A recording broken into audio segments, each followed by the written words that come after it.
sekarang kita sudah memasuki ruang belajar sinergi batch ke coba Bapak 11 ya? Ya, 11. Kang Mirza aja nih yang ini ya, yang Iya. Nah, baik, kita ke menu utama kita pada malam hari ini yaitu jadi Bapak Ibu semuanya, saya perlu jelaskan dulu pada RBS kali ini kita akan mendengarkan dari komisaris utama kita yaitu Bapak Badrul Ulum yang dari kemarin kan sudah baru mengesahkan kantor baru di Tasikmalaya. Nah, tapi karena kebetulan ada kesalahan teknis, bukan kesalahan teknis, ada gangguan teknis seperti cuaca. Ya, sekarang kan musim musim hujan. Jadi pada kesempatan kali ini Pak Badrul Ulum ini akan memberikan materinya itu melalui video. Dan video ini nanti berdurasi sekitar setengah jam dan nanti bisa Bapak Ibu simak baik-baik. Oke, jadi buat Bapak Ibu siapkan produk kitanya, siapkan kopinya ya biar cengar dan mari kita sama-sama menyaksikan video dari Bapak Badrul Ulum. Bismillahirrahmanirrahim. Assalamualaikum warahmatullahi wabarakatuh. Apa kabar semuanya? Saya harap semuanya dalam keadaan baik, sehat dan sejahtera. Alhamdulillah pada malam hari ini saya bisa berjumpa dengan para peserta ruang belajar sinergi. Dan tentu saja saya ingin berbagi nikmat, berbagi anugerah, berbagi ilmu dengan semuanya. Ada anugerah yang sangat besar yang kami rasakan baru-baru ini. Alhamdulillah pada 13 November tahun 2021 kami khususnya yang ada di Tasikmalaya telah kembali menempati dan berkantor di Cibanjaran, Tasikmalaya. Kantor yang sekarang ini subhanallah merupakan gedung yang sangat megah. Istimewanya, gedung yang sangat megah ini awalnya hanya sebuah bangunan beratapkan asbes. Kita bisa mengatakan hari ini wajah Tridaya sudah lebih ganteng, lebih cantik daripada sebelumnya. Kerennya, sekarang Tridaya boleh mengklaim sebagai perusahaan yang established. Kegiatannya jelas ada. Orang-orang yang beraktivitas ada. Kemudian gedungnya juga gedung sendiri. Gedung yang sangat megah untuk ukuran kota Tasikmalaya. Tentu saja ini tidak terjadi dengan tiba-tiba. Ini sebuah anugerah dari Allah Subhanahu wa Ta'ala yang menggerakkan berbagai aktivitas, pikiran, perasaan, dan manusia-manusia yang berelasi dengan Tridaya. Dari sisi saya secara pribadi, bisa jadi ini bermula dari 3 hal yang saya tulis pada secarik kertas pada tahun 1988. Waktu itu saya seorang mahasiswa semester 2 Sastra Indonesia di Universitas Pajajaran, sebuah universitas yang ada di Kota Bandung. Dan saya tinggal di rumah kakak saya, tidak kos seperti mahasiswa lainnya karena ada kakak saya di Bandung. Ini jelas mengirit biaya, Bapak Ibu. Kakak saya ini seorang agamawan yang menggemari bidang pengembangan kepribadian. Salah satu buku dari rak lemari buku yang saya baca saat itu adalah Berpikir Positif dan Berjiwa Besar, karya Dale Carnegie. Nah, setelah membaca buku itulah saya tulis 3 hal yang itu merupakan goal untuk aktivitas bumi saya. Yang pertama, saya menjadi dosen. Kedua, saya menjadi kepala sekolah. Dan yang ketiga, saya menjadi seorang pengusaha. Seiring waktu, 10 sampai 15 tahun kemudian sejak saat itu, apa yang saya tulis terwujud di dalam kehidupan. Saya pernah menjadi seorang dosen luar biasa. Pernah menjadi kepala sekolah honorer.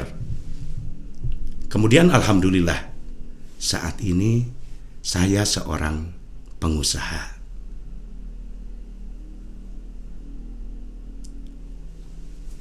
Ternyata memiliki goal tidak serta-merta membuat saya bergegas untuk menjadi seorang pengusaha. Belum cukup alasan. Belum ada alasan yang sangat kuat yang mendorong saya untuk menjadi seorang pengusaha.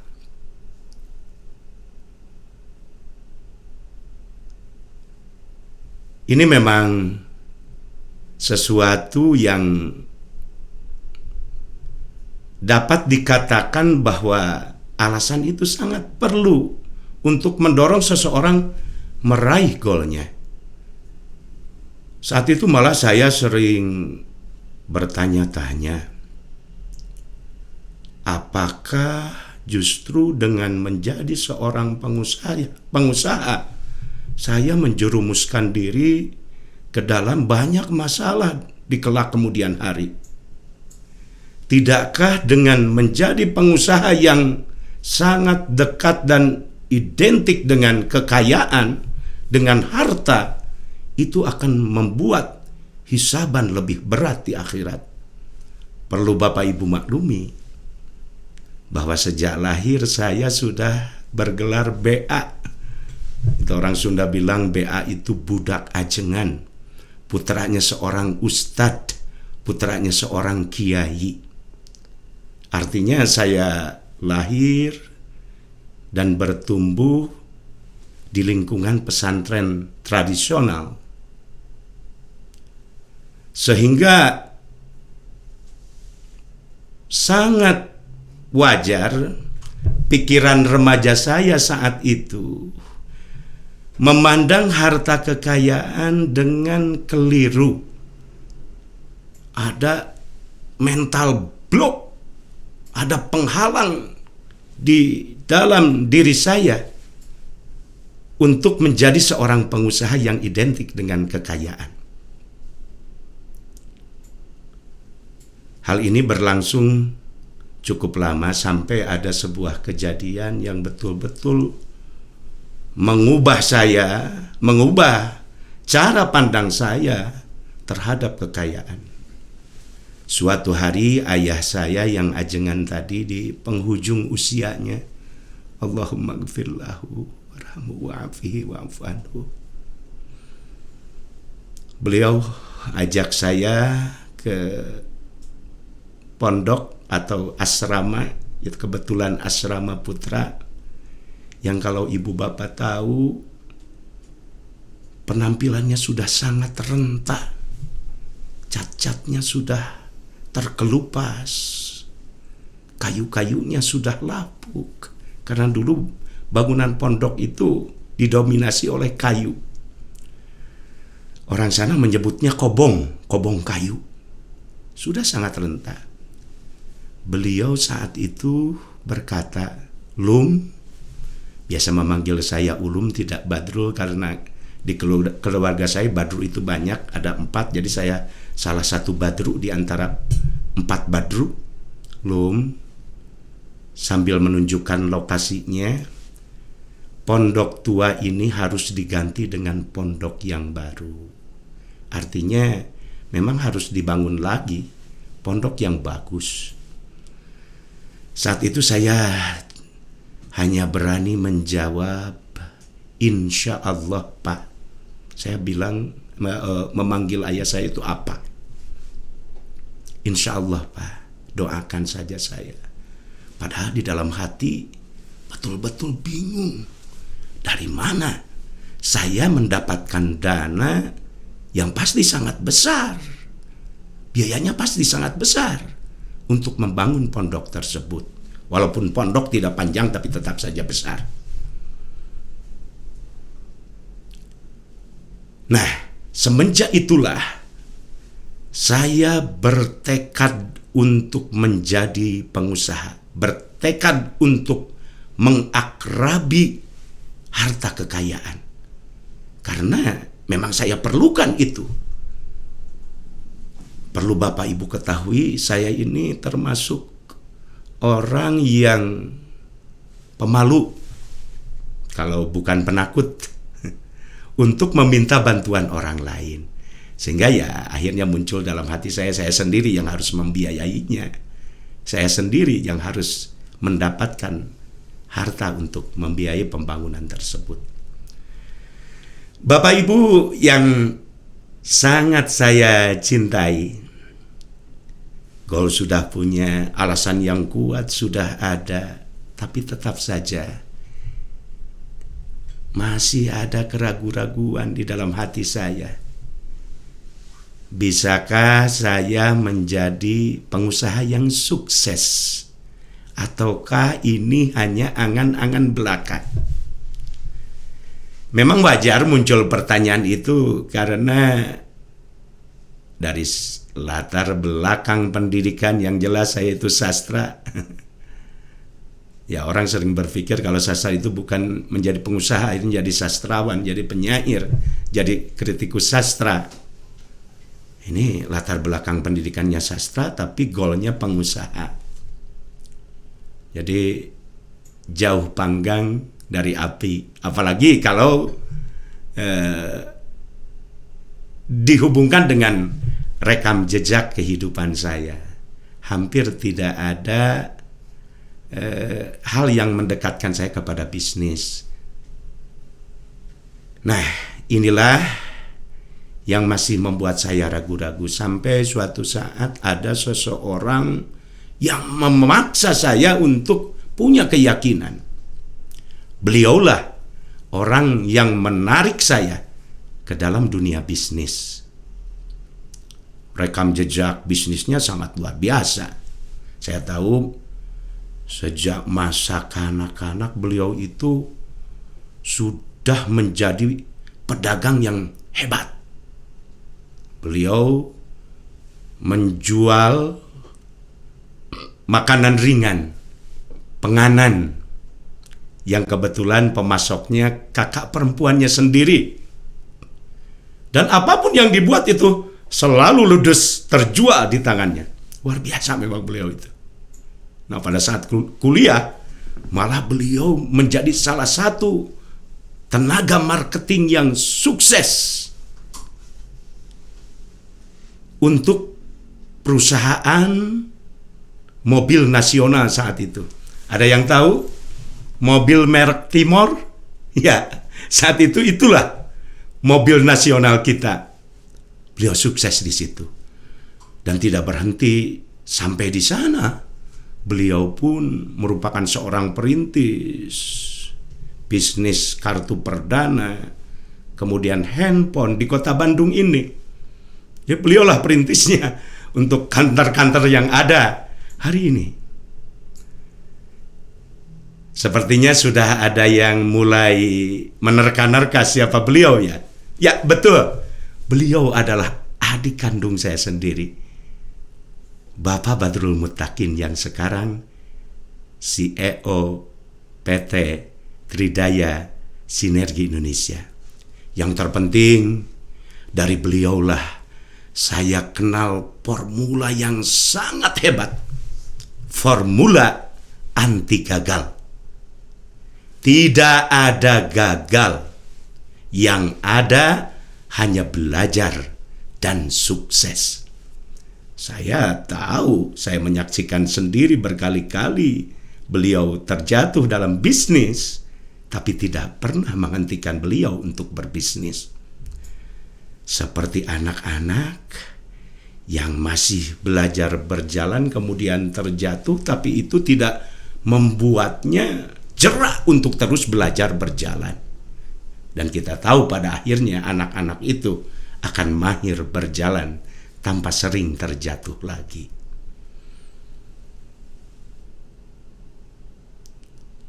Bapak Ibu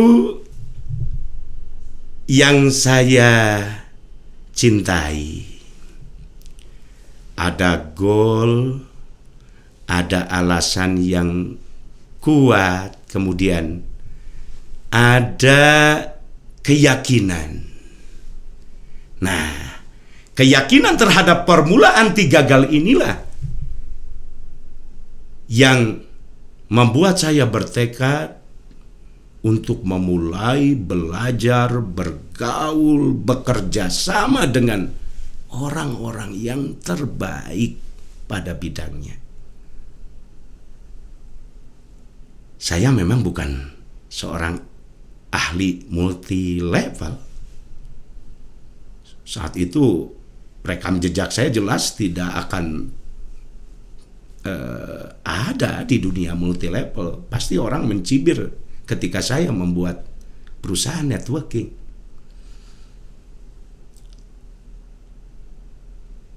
Waktu itu di Tasik saya tidak sendiri bersama orang-orang yang tidak paham dengan multi level tapi ingin berbisnis multi level.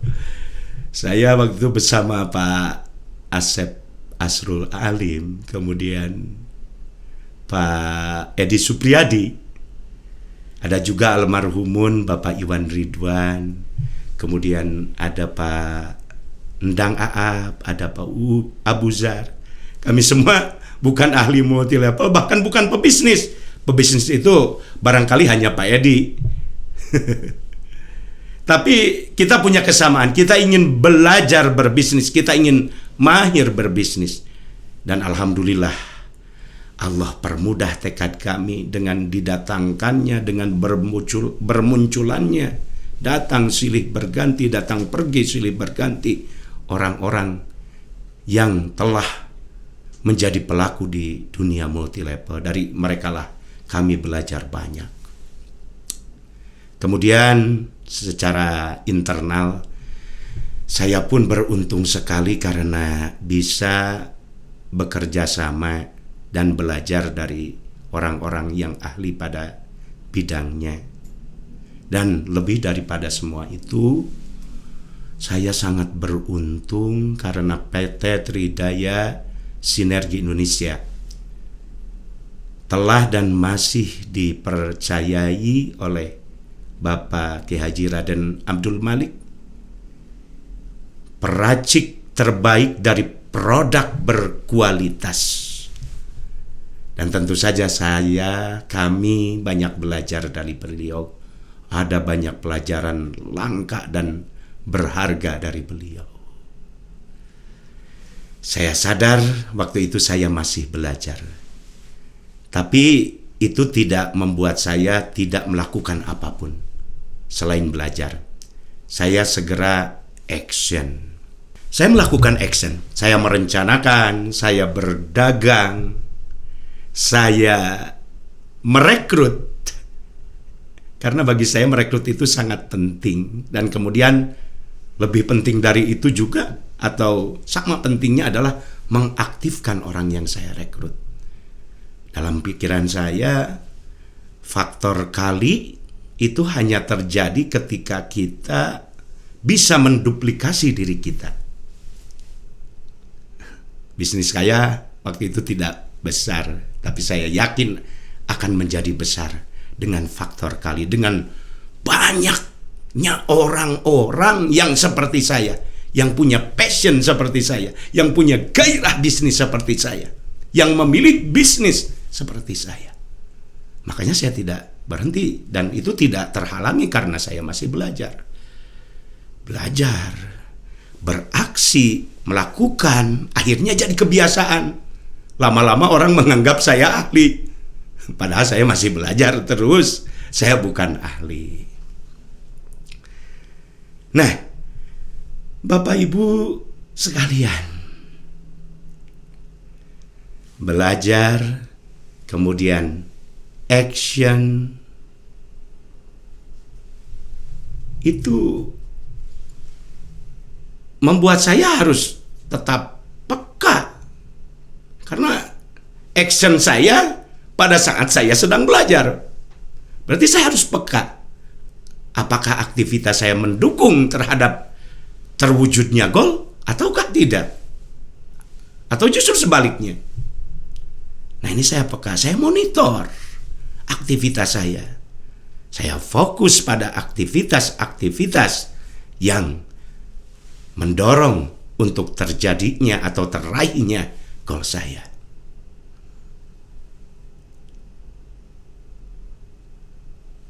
Nah, dalam kondisi seperti itu tidak jarang orang yang menganggap saya itu keras kepala, terlalu memaksakan diri untuk meraih goal. Bagi saya no problem, kata orang seperti itu, tidak ada masalah. Sebenarnya bukan keras kepala, saya hanya ingin bersungguh-sungguh dan gigih untuk meraih goal yang sudah saya tetapkan. Sebenarnya untuk cara meraihnya saya sangat fleksibel.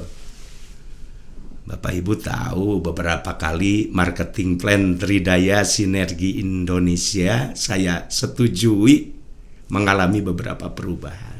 Ini salah satu bukti bahwa saya fleksibel.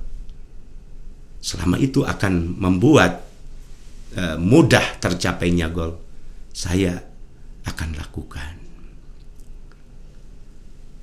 Nah, itu yang dapat saya ungkapkan tentang diri saya terkait Tridaya Sinergi Indonesia dengan wajahnya yang tempo dulu sampai wajahnya pada saat ini.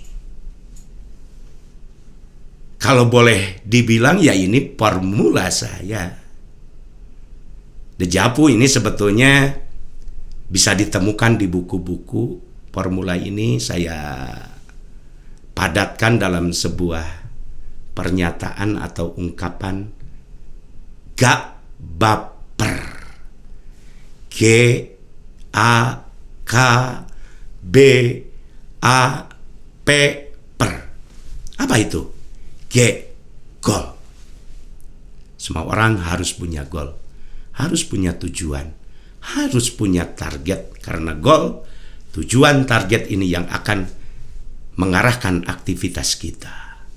Dan goal itu menurut para ahli harus SPTM, spesifik, jelas. Jadi lebih spesifik, lebih jelas itu lebih bagus. Contohnya, kita punya goal ingin lebih kaya. Hari ini kita punya uang Rp5.000. Ketika besok kita punya uang Rp6.000, itu kita lebih kaya. Tapi hutang kita Rp10.000. Ini masalah. Makanya harus lebih jelas, lebih spesifik. Yang lebih kayanya umpamanya pendapatan 100 juta per bulan. Kenapa tidak? Allah Maha Kuasa. Tinggal kita berupaya, berikhtiar. Spesifik, kemudian positif. Goal itu harus dinyatakan dengan pernyataan positif.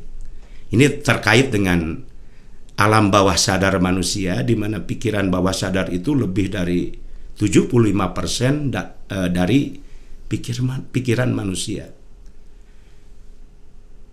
Sangat ajaib memang pikiran bawah sadar itu seringkali merespon pernyataan negatif justru direspon sebaliknya. Umpamanya, jangan sekali-kali membuang sampah di tempat ini. Nyatanya di tempat itu banyak sampah.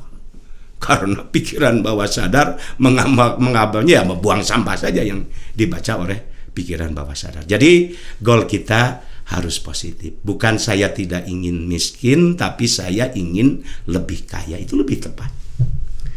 Kemudian selain positif, goal itu sebaiknya tertulis. Saya sudah menulis 3 goal tadi walaupun belum memenuhi syarat yang bagus, tapi alhamdulillah terwujud. Allah Subhanahu wa taala mewujudkannya. Nah, sebaiknya ditulis goal kita. Mau pakai figura boleh. Malu, Pak. Ya, untuk sendiri sering dibaca bagus. Bahkan digambarkan bagus. Saya masih ingat di kantor Cibanjaran yang dulu itu, kantor TSI di Tasikmalaya, di jambannya itu ada gambar Pajero merah. Itu pekerjaan adik saya. Dan alhamdulillah Pajero merah itu merah hati itu memang ya beliau miliki. Apa itu ada hubungannya ya? Bisa jadi itu seperti itu. Ya tertulis. Kemudian goal itu mesti menarik, jangan goal yang impoten, tapi goal yang merangsang kita untuk melakukan berbagai aktivitas dalam rangka mencapai goal tersebut. Yang kedua, A-nya itu alasan yang sangat kuat. Seringkali manusia tidak melakukan apa-apa karena tidak punya alasan. Walaupun alasan itu pasti tidak lepas dari 2 jenis. Satu, manusia itu beraktivitas atau tidak beraktivitas karena menghindari rasa sakit. Yang kedua, manusia beraktivitas atau tidak beraktivitas untuk sesuatu yang menyenangkan, yang membuat dia senang. Jadi kita harus punya alasan yang sangat kuat. Barangkali Bapak Ibu punya alasan yang baik. Saya berbisnis di Tridaya, melakukan berbagai aktivitas ini agar saya bisa menghajikan ibu bapak saya. Luar biasa. Saya berbisnis karena ingin membahagiakan istri saya tercinta. Luar biasa.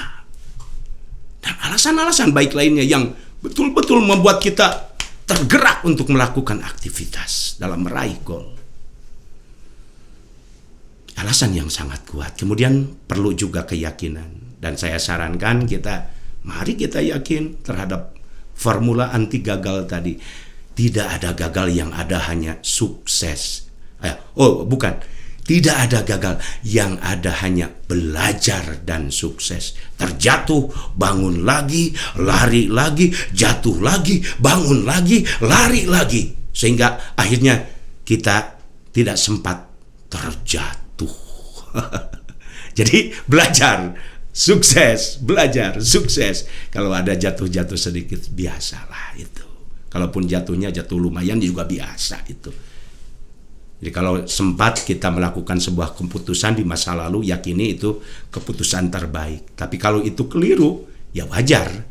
Kitanya memang pada saat itu kondisinya bukan seperti yang sekarang. Tapi jangan membuat kita berhenti. Nah, kita perlu keyakinan. Kemudian jangan berhenti belajar tadi ya. Belajar, bekerja sama, bergaul dengan yang terbaik. Makanya warka'u ma'ar-raki'in. Kita tuh bergaul tuh dengan orang-orang yang terbaik. Dengan shodikin, dengan orang-orang yang benar. Yang membuat kita bersemangat. Yang membuat kita fokus pada hal-hal yang baik. Ini. Belajar, bergaul, bekerja sama dengan yang terbaik. Cari yang terbaik. Yang telah terbukti dan teruji. Kemudian tidak kalah pentingnya, kalau tadi B, nah ini ada A lagi. A-nya itu action. Action sampai menjadi kebiasaan. Ya kalaupun kita belum ahli, action saja. Lakukan saja. Sampai itu menjadi kebiasaan. Dan kita nanti akan jadi ahli dengan sendirinya. Coba. Yang disebut petani itu karena biasa melakukan aktivitas bertani. Bukan orang yang hanya paham pertanian. Ada mubalig Ya sama pesantrennya, sama sekolahnya kok. Yang satu jadi mubalik, yang satu tidak jadi mubalik. Itu karena melakukan sampai akhirnya jadi kebiasaan dan tidak menghalangi menjadi mahir. Action sampai itu menjadi kebiasaan. Kemudian karena terbuka kemungkinan untuk keliru, ada P yang lainnya lagi, yaitu peka. Ya tetap harus peka, kita harus sensitif. Barangkali ada aktivitas yang tidak sesuai dalam rangka mencapai goal. Itu kita harus peka. Dan ketika kita temukan aktivitas yang justru sangat mendukung, disitulah kita fokus. Terakhir, persisten dan fleksibel. Artinya kita harus gigih, kita harus sungguh-sungguh dalam mencapai goal yang telah ditetapkan.